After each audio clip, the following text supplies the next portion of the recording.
Hola, ¿qué tal a todos? Buenos días, tardes o noches, espero que estén muy bien. El día de hoy vamos a hablar sobre un tema que se llama fecundación e implantación. Eso tiene mucho que ver con los videos de fisiología femenina, hormonal y además con los de embriología que ya tenemos en el canal. Sin más, espero les agrade. Comenzamos. Bueno, primero que nada hay que entender que la fecundación es gran parte o es lo que inicia esta materia tan bonita que se llama embriología. La realidad es que así como todo lo que ocurre en embriología, esto es una secuencia. Lo primero que hay que saber es en dónde ocurre dicha secuencia. Bueno, la fecundación como tal ocurre a nivel de la ampolla del útero, de la tuba uterina, perdón, de la trompa de falopio, que sería esta porción de acá. Ahora, aquí hay un barrido celular que hace que el óvulo que se mandó y que se envió y que está viajando por acá se mande hacia lo que es el útero, ya que en el útero se va a implantar, es decir, se va a pegar para su crecimiento. Ese es el barrido ciliar. Sin embargo, puede ocurrir en otra zona de la trompa uterina, pero no puede ocurrir la fecundación en el útero, ¿ok? Sino que esta fecundación ocurre a este nivel, principalmente a nivel de la ampolla. Hay factores de atracción, es decir, las células, los ovocitos, llaman a los espermatozoides a través de factores químicos, es decir, liberan sustancias que estas sustancias hacen que el ambiente forme un camino para que los espermatozoides lleguen de forma rápida al ovocito. La fecundación como tal es la zona o el momento del contacto entre las células, es decir, este contacto hasta que se forma el cigoto, este cúmulo de células que se va a empezar a dividir. Ese sería como el punto clave de dónde o cómo o en qué momento ocurre la fecundación.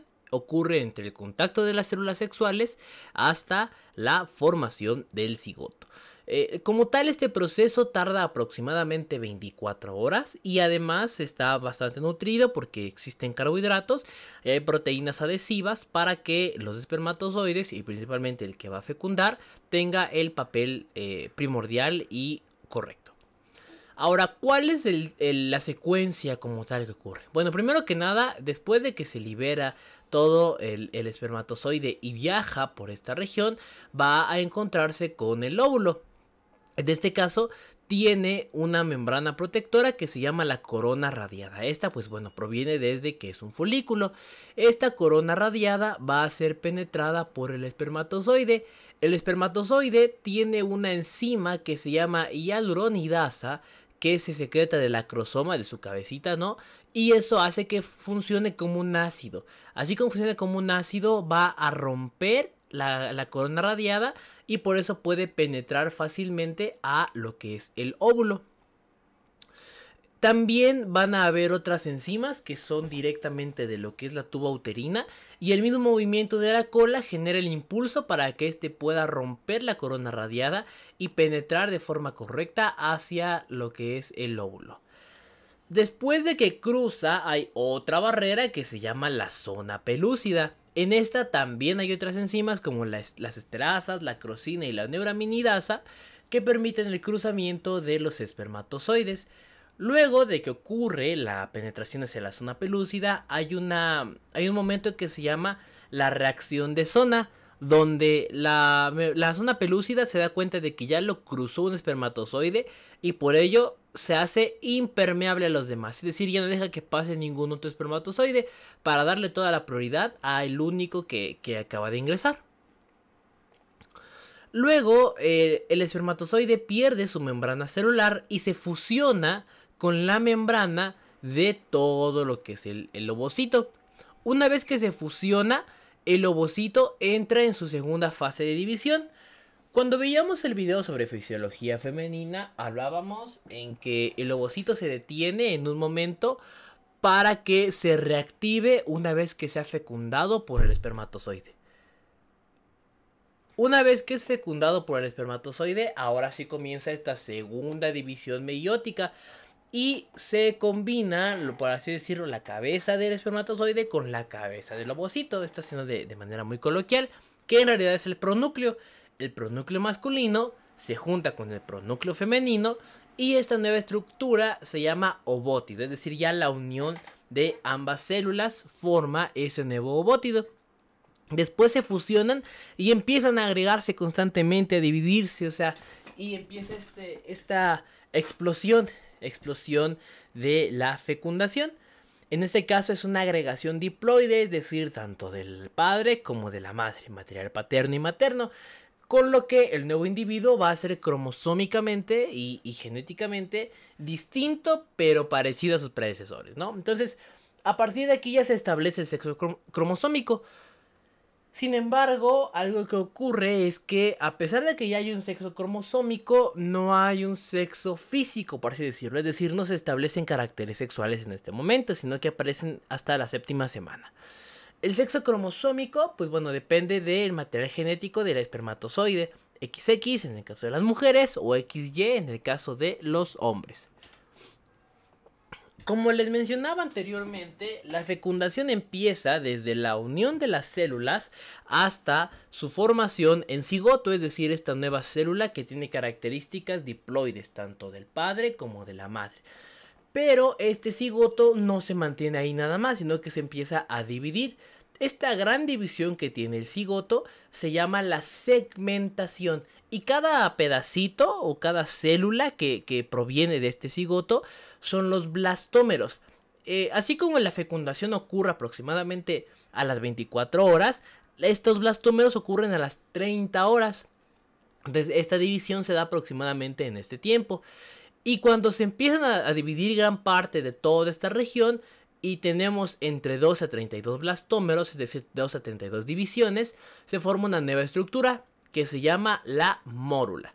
Esta mórula va a ser más o menos hacia los 3 días, es decir, hacia el tercer día. Ahora, toda esta gran división forma una nueva estructura que se llama blastocisto, ¿ok? Que es este gran cúmulo celular que vemos acá. La mórula lo que quiere es viajar al útero. Entonces, cuando viaja al útero, empieza a dividirse y se forma una nueva cavidad, es decir, van a haber dos zonas. Una que va a ser el trofoblasto, que es todo lo exterior o toda la membrana, y una interior que va a ser el embrioblasto o, como dice aquí, la masa celular interna. Ahora, esta estructura que quedó en medio es básicamente formada de líquido y esta se llama cavidad blastocística porque es el agujero básicamente del blastocisto, o más fácil, un blastocele. Cuando ocurre todo esto hay distintas proteínas que se liberan para justamente potenciar y para mediar las señales químicas, y una de ellas es el factor temprano del embarazo, que de hecho se puede utilizar para detectar si existe el embarazo. Como les digo, va a haber una capa externa que es el trofoblasto y una capa interna que es el embrioblasto o masa celular interna. Esta región del blastocisto sigue protegida por una zona pelúcida. Sin embargo, esta zona pelúcida que todavía está protegiendo acá se va a degenerar, es decir, se rompe, se muere, para permitir que el blastocisto crezca, porque imagínense que es como una barda muy fuerte que evita que el blastocisto crezca. Una vez que se rompe esta barda que es muy fuerte, este blastocisto comienza a proliferar y por lo tanto empieza a crecer y a desarrollarse. Hacia los 6 días, este blastocisto se une a la pared del útero, es decir, la pared endometrial. Y una vez que se une, forma dos capas. Una interna que se llama citotrofoblasto y una externa que es la que justamente se pega a la porción del útero, es decir, de la pared del endometrio, la pared interna del útero. Esa se llama el citotrofoblasto, y para que se pegue forma ciertas prolongaciones, es decir, le salen partes de tejido, partes de células que funcionan de manera de gancho. Y justamente la región en donde se engancha la vamos a conocer como el polo embrionario, es decir, la dirección hacia la que se acaba de generar una inserción nuestro blastocisto, que ahorita ya es prácticamente sin citotrofoblasto, lo que se acaba de pegar al útero. Toda esta regulación genética, es decir, para que el sincito trofoblasto pueda pegarse a lo que es la pared del endometrio, está regulada por unos factores que se llama factor de crecimiento transformante beta. Hacia el séptimo día se forma una estructura nueva que se llama el hipoblasto. Y el hipoblasto básicamente es una zona que está aquí en la porción más interna. Ahorita lo vamos a ver de mejor manera. Ahora, como les decía, el blastocisto, pues bueno, antes de esto pues es mórula, después de ser mórula pasa a ser blastocisto y luego ya se pega a la porción de la pared endometrial. Eso es lo que venía platicando. Esto que está aquí es la pared interna del útero y esta es la célula que va rodando y conforme va rodando se va pegando. Aquí, si se dan cuenta, ya se acaba de pegar al útero porque perdió la zona de la zona pelúcida y estas son las prolongaciones del sincítio trofoblasto. Hay cambios morfológicos en toda esta parte. Se forma un disco embrionario que es básicamente un cúmulo de células que tiene un epiblasto y un hipoblasto, ¿ok? Es decir, un epiblasto que es una capa celular superior y un hipoblasto que es una capa celular inferior. Es decir, tenemos un disco bilaminar que este disco bilaminar va a cambiar y se va a ir haciendo trilaminar, 3 láminas, para que se den ahora sí todas las estructuras del cuerpo. La finalización como tal de la implantación, es decir, ya está completamente implantado y el riesgo de que se desimplante, por así decirlo, obviamente es mucho menor, hacia la segunda semana. En este momento, la capa interna que se llama citotrofoblasto empieza a crecer y la otra que sigue creciendo es el sincítio trofoblasto, que sigue mandando más prolongaciones para tener una mejor adherencia a lo que es el útero, es decir, la cavidad interna del útero. Es una infiltración y adhesión, es decir, se sigue metiendo y se sigue pegando. ¿Cuál es el pegamento? Bueno, el pegamento realmente es bastante interesante porque es un pegamento molecular. Las proteínas que generan, o las moléculas que básicamente están implicadas en esta adhesión, son las integrinas, las prostaglandinas, una hormona que se llama la gonadotropina coriónica humana, que de hecho es la que se busca en las pruebas de embarazo, la progesterona, factores de crecimiento y algunas enzimas. Básicamente esta secreción del sincítio trofoblasto de gonadotropina coriónica humana es para que el cuerpo lúteo, que es una estructura que queda justamente cuando el ovocito sale del folículo, para que este cuerpo lúteo siga existiendo y aumente la producción de estrógenos y progesterona. Porque si esto no estuviera, lo que ocurriría es que el ciclo menstrual comenzaría de nuevo y todo esto que ya se ha visto pues no serviría de nada. Entonces por ello se busca siempre que haya un papel de lo que es el líquido más que líquido, de la secreción de gonadotropina coriónica humana.